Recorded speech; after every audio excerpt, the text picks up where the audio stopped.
Strange Wills. Starring the distinguished Hollywood actor Warren Williams, and featuring Lorene Tuttle and Leo Cleary, with Howard Culver and an all-star Hollywood cast. Original music by Del Castillo.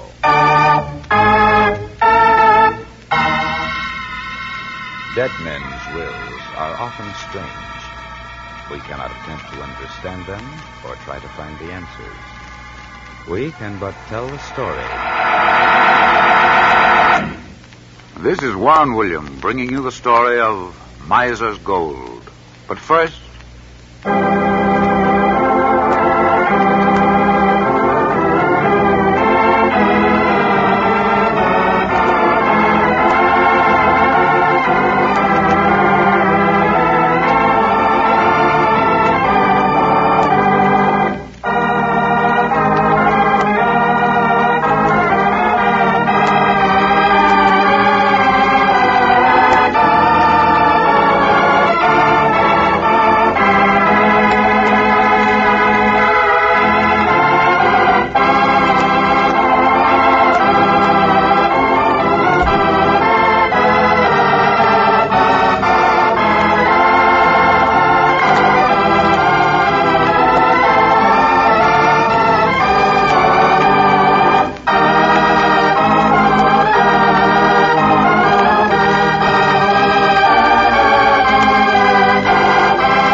And now back to Warren Williams as John Francis O'Connell in Miser's Gold.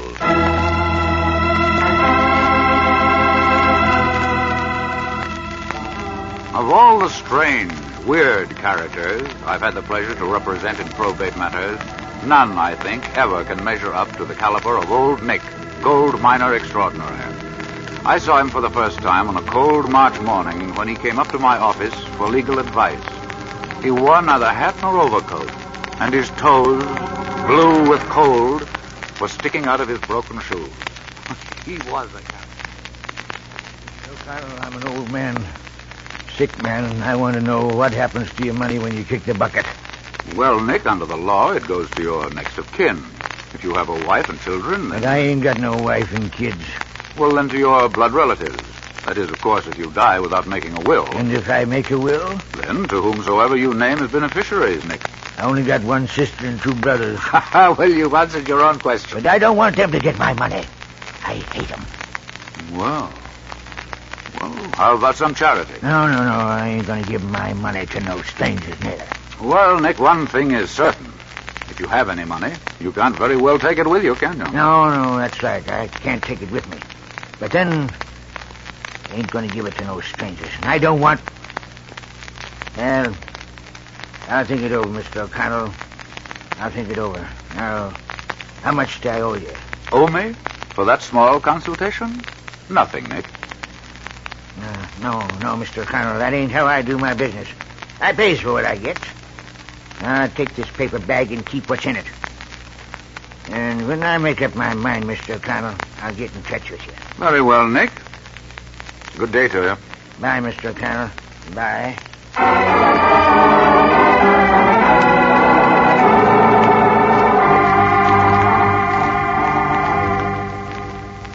After Nick had left the office, I untied the string around the little paper bag he'd given me. It felt like a bag of sand. Maybe old Nick was a beachcomber. I poured the contents out on my desk. Great Caesar, it couldn't be true. But there it was. Yes, Mr. O'Connell? Marie, has that old character gone? Yes, I'm still fumigating the room. Come in here, Marie. Well, I'll be blessed. Were you asphyxiated, too? Look here on this paper. Don't tell me. Let me guess. Well, at least it looks like gold. Right, Marie. A little paper bag full of pure gold dust. That old codger gave it to me. And he looked like a pauper. And smelled worse. But who is he? Why the gold? Well, that's the strange part of it. Would you believe it, Marie, if I told you... Tell me what, Mr. O'Connell? Well, I only know him by the name of Nick. I don't even know where he lives.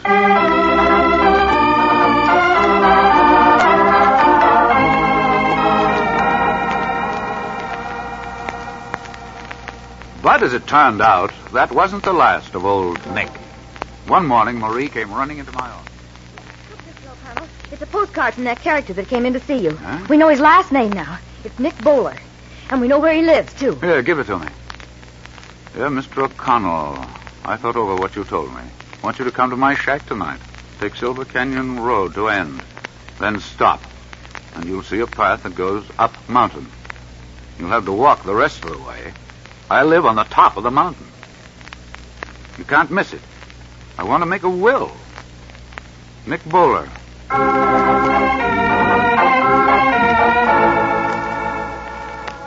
Later that night, Marie and I set out for Nick's shack in the mountains.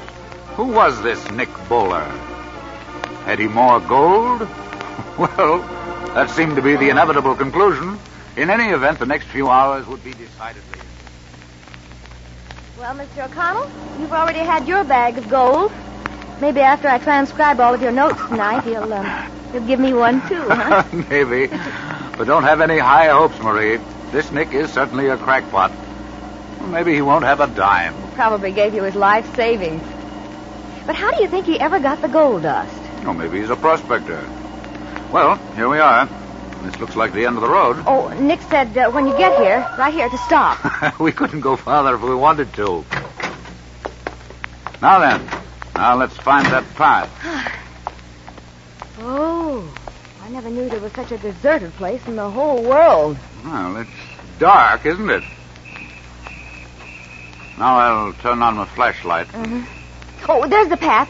See over there to the right? Yeah, Look. that must be it, all right. Well, are you ready for a good climb, Marie? I didn't wear these pedal pushers for nothing. Oh, but this mountain looks awfully high. And steep, too. But let's get going.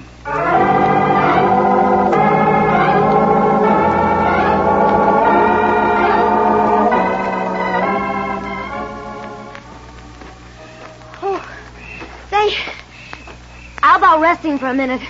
This is the charge of the Light Brigade, you know. Phew. Guess maybe you're right. Isn't there any end to this? We must be near the top. Can't be much farther. Suppose I give out with a few yoo-hoos. Maybe he'll hear us and show us a shortcut. Not a bad idea. Try it. Hello? Hello? Well, that ought to wake the dead. Let's see if he heard us. Oh, listen to those dogs. Hey, wait a minute. This might be serious. They're coming this way. I think this is where we start our return trip. We couldn't make the car before they caught up to us. Yes, but we might be able to get up in this tree. All right, you quick. know. Here, give me your foot. Take them both, but get me up there. Now then, up you go. Oh, I'm up. Now you hurry. Here, up Give I me a come. hand or something. Get up here. Here I come. Well, just in time, too. Get back to the house. That must be old Nick. Well, here we are, Nick. Up here in this tree. The dogs busted out when they heard the woman's voice. See, they don't like women. I'm about as popular as a polecat. Now, just a moment, Nick. I'll jump down. I brought my secretary along to take notes, Nick. Miss Humphrey. You know Nick, of course. Well, if one of you gentlemen would please disengage me from this tree. I'm sorry. Here, give me your hand. Oh, for the days of Sir Walter Raleigh. Now then, down you come. Ooh. I'm glad you got here, Mr. O'Connell, both of you. Let me lead the way. It ain't far from here. Well, Marie, are you ready to begin climbing again? Lead on, Macduff. After this workout, I'll be ready to play ball with the Dodgers.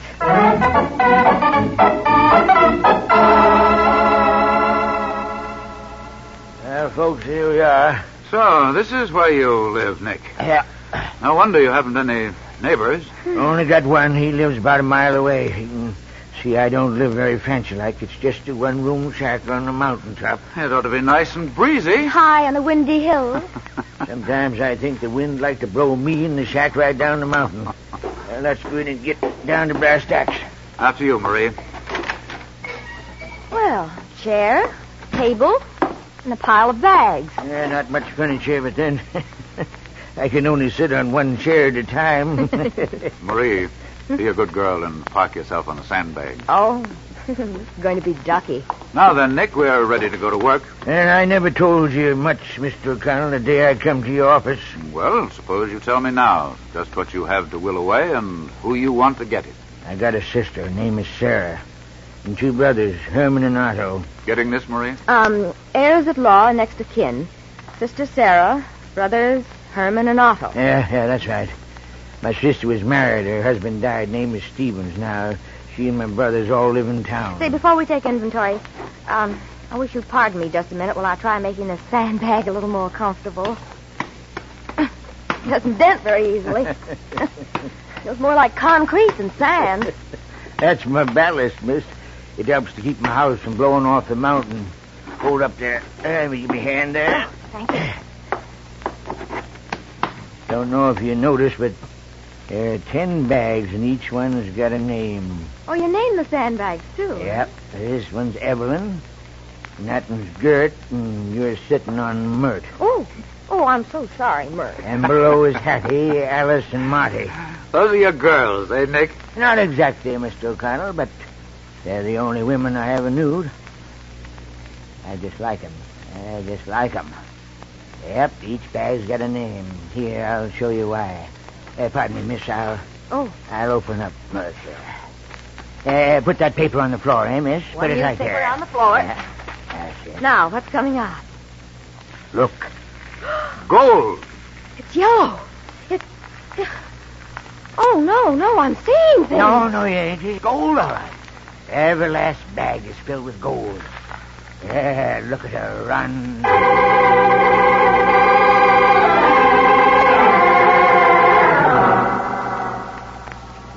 Later, when I recovered my composure and Marie got over her shock, Nick told me his story. You want to know how I got my gold? I'll tell you. In my family, I was always the dumb one. My brothers and sisters would laugh at me because I couldn't get no place in school. Oh, well, you certainly had the last laugh, Nick. And when my father died, he left his business to my 2 brothers, Herman and Otto, his house and money to my sister. And to me, he just gave me a mule that he used in his business. Her name was Annabella. Well, I took Annabella and went into the mountains. And nobody said goodbye. They was glad to get rid of me. One night I camped by a mountain stream. I was downright lonely, hungry, and sick of living. Annabella had wandered off to look for grass, and then... Arabella, what's the matter? Wait, Annabella, I'm coming. Oh, there you are. Now, let's see what the trouble is. Quiet, will you? Oh, so you caught your hold a rope on a rock, eh? I'll keep your dander down, and I'll have you loose in 2 shakes. Set pretty tight. Come on, Annabella. We'll have to pull together now. Come on. I had to pull half the mountain off to get you loose. Now, be a good girl and bed yourself down. Annabella! Look! Where the stone came out. It's gold. Gold, Annabella. We've hit pay dirt. You see, sand full of pure gold.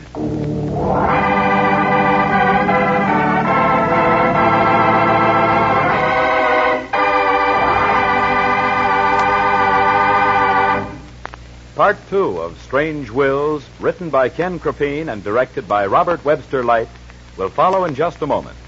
But first, a word from your announcer.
And now back to the strange Will's story, Miser's Gold, with Warren William as John Francis O'Connell.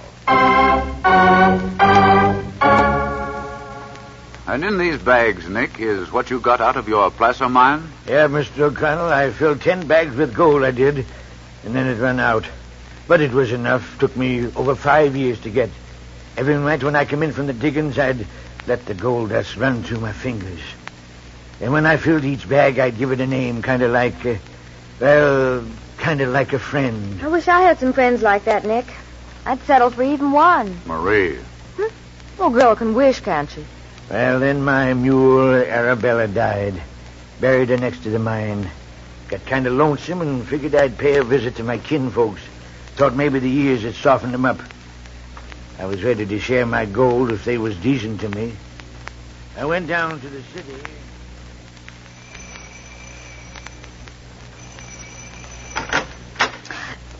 We haven't anything for tramps. Yeah, but I ain't a tramp. Sarah, don't you know me? Know you. Why, you're Nick. Yes, Sarah. I'm your brother, Nick. Well, what do you want? I thought I'd sort of pay you a visit, Sarah. I'm rich now. You rich? Oh, you're crazier than ever. Now, wait a minute. Here, take this $5 bill and go away. We don't want you to disgrace our family name. But, Sarah, don't you understand? I don't want to understand any more than I can see. Take the money and go away now before I change my mind. All right, Sarah. All right, I'll go. But here, take your money. I don't need it.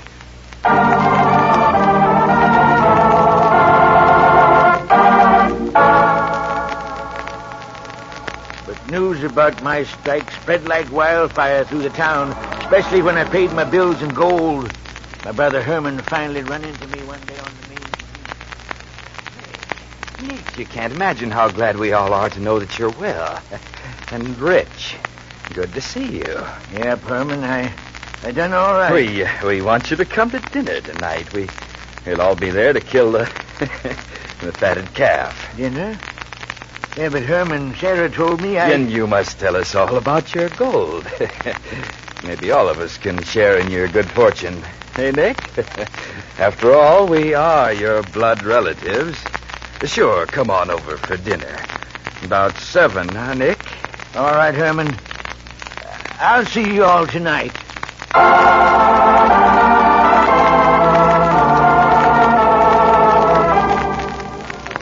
got to Herman's house a little before 7. It's getting dark. I walked along the side of the house and passed by an open window. Inside, I could see my 2 brothers and Sarah, and they was talking. Have you made arrangements with the judge, Otto? Now, Sarah, everything is taken care of. After he leaves here tonight, he'll be picked up as a vacant. Isn't that right, Herman? Yes. The judge promised to give him a hearing right away. And see that he's committed to an asylum. Yes.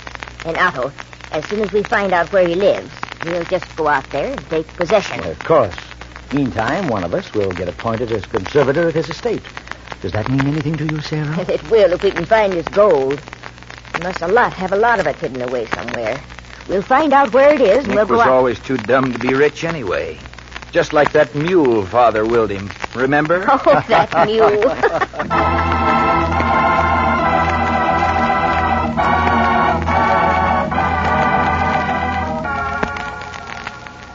I come back to the hills, and I ain't never seen him since. Well, Nick, I can't really blame you for not wanting to leave them your fortune.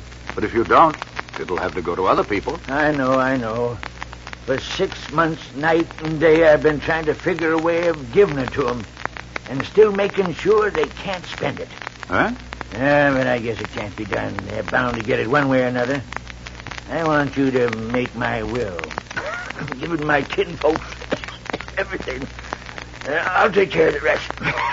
Yeah, I'll take care of the rest.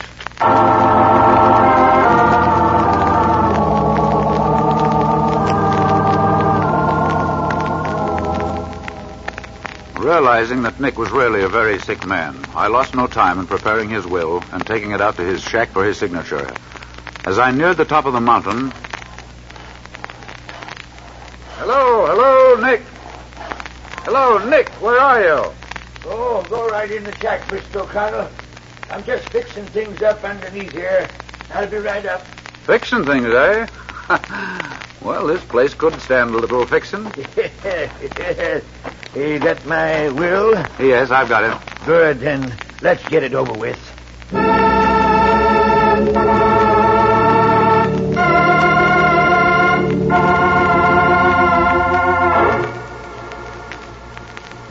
Old Nick must have had a premonition of what was coming, because just a few days later, he was found dead in his cabin by his only friend and neighbor on the mountain. His neighbor called me immediately, as Nick had instructed him to do. After reporting Nick's death to the proper authorities, I called his sister, Sarah.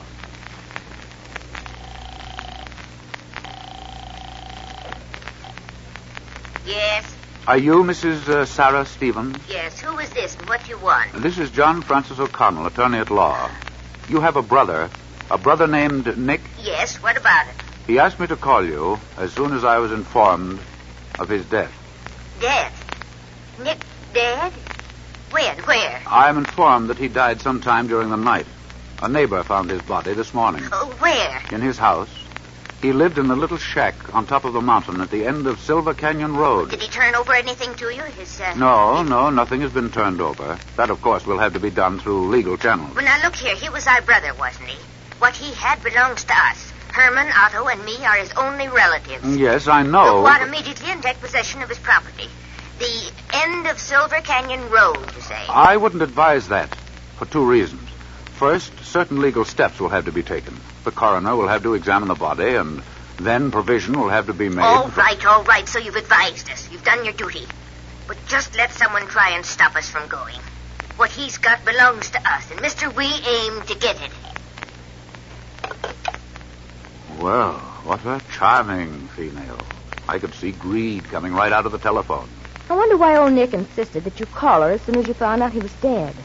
The cinch he didn't want those 3 vultures to get his gold that quick. No, he should have known there'd be no stopping them once they heard the news. No stopping them is right. I bet they're on the way right now. I wonder, Marie. I wonder if old Nick didn't want them to get there first. What? But why? Well, what did he say the last time you saw him? How did he feel about it the day you went out there to have him sign his will? He didn't say anything. Felt fine as far as I could see. Yes, I remember. He was all smiles. Had a saw in his hand when I met him. What was he doing? Trimming the shrubbery? He might have been trimming his beard for all I know. Wait a minute. Marie, wait a minute. What's the matter, Mr. O'Connell? You look sick. I am sick, Marie. Get your hat and coat. Well, wait a minute. What's the matter? No time to talk now. Come on. We've got a trip to make, and every second counts.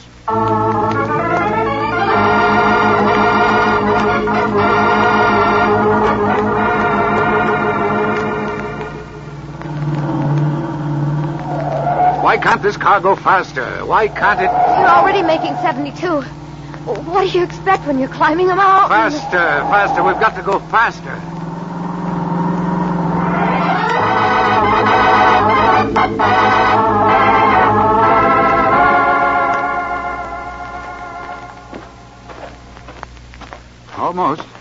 Almost up to the top, Marie. Oh. Don't give up. We've got to make it. We've got to. Look, the shack is still there. It's still there. Oh, thank heaven. Come on, let's run for it. Yeah. I'm right behind you. We'll make it. There goes the shack. We're too late.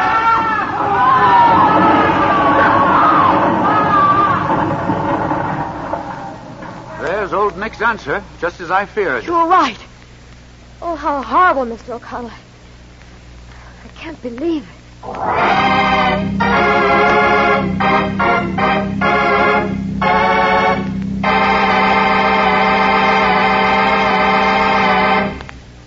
Warren William will be back in just a moment to tell you the rest of the story of the probate cause of Miser's Gold. But first, here is a brief message from your announcer.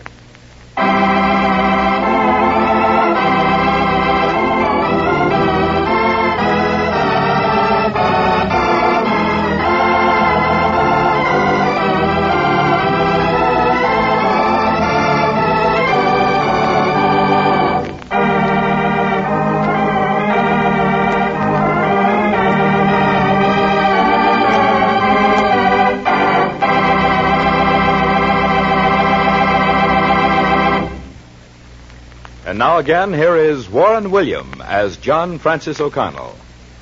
You see, Marie, Nick knew that if I had any inkling of his mad plan, I would have stopped it. But how did he ever manage to have the shack tumble down the mountainside just when his two brothers and sister were in it? His family may have called him the dumb one, but in reality, Nick was shrewd and crafty. Mm-hmm.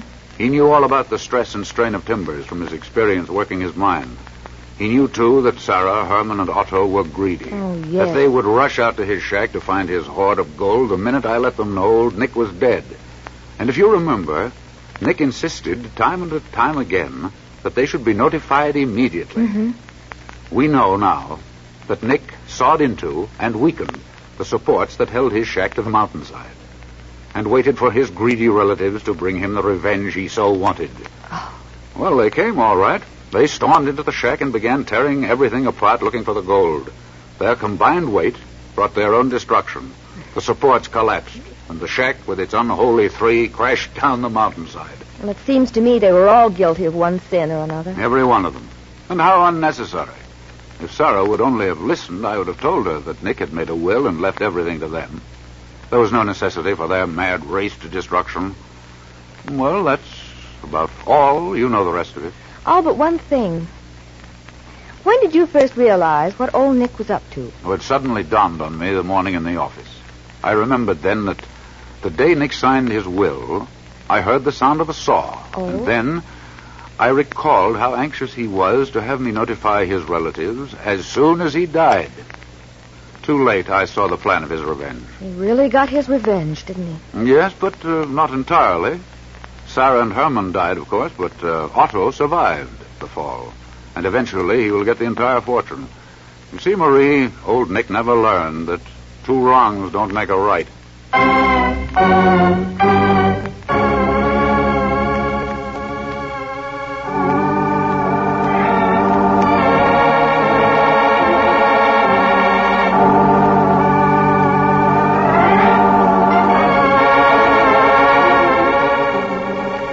Next week, I have a thriller for you about savage love and romance in the uncharted wilds of the frigid north. Into this desolate and rugged land north of Hudson's Bay, a beautiful, willful young girl comes to claim her inheritance, an enormous tract of land left to her in the last will of a deceased relative. Here she found a peaceful land of virgin forests and Pierre Baptiste Leblanc, French-Canadian trapper, who molds women to his way of life. Or else. But the girl had a mind of her own. That is, until the night the timber wolves serenaded her just outside her cabin door. And then... well, I can promise you a story filled with action and suspense. Will the strength and brawn of Pierre Baptiste Leblanc finally win over the determination of this pampered, beautiful woman to resist love in the frozen wastes of the far north? You'll find the answer in the story we call East of Hudson's Bay. This is Warren Williams, inviting you to listen again next week.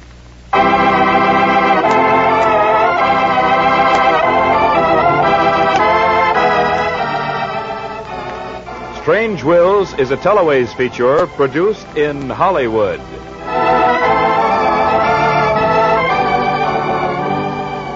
Any similarity between names used on this broadcast and those of living persons is purely coincidental.